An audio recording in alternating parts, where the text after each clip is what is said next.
निर्माण केल्या आहेत. भारतीय संस्कृतीद्वारा शिक्षकांना आदरणीय मानाचे स्थान दिलेले आहे.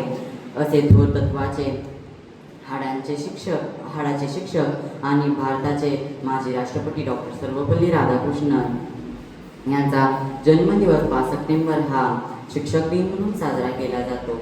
याबद्दल आम्ही सर्व 10वीतील विद्यार्थी शिक्षक झालो होतो.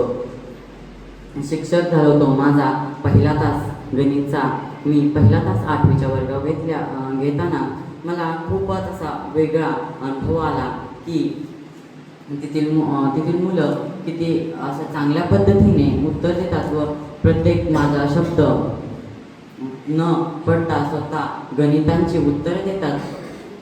दुसरा तास माझा 6वी झाला तर 6वीच्या विद्यार्थ्यांनी सुद्धा खूप धिंगाणा घालत सगळ्यांनी उत्तरं दिली व 7वीचे विद्यार्थी तर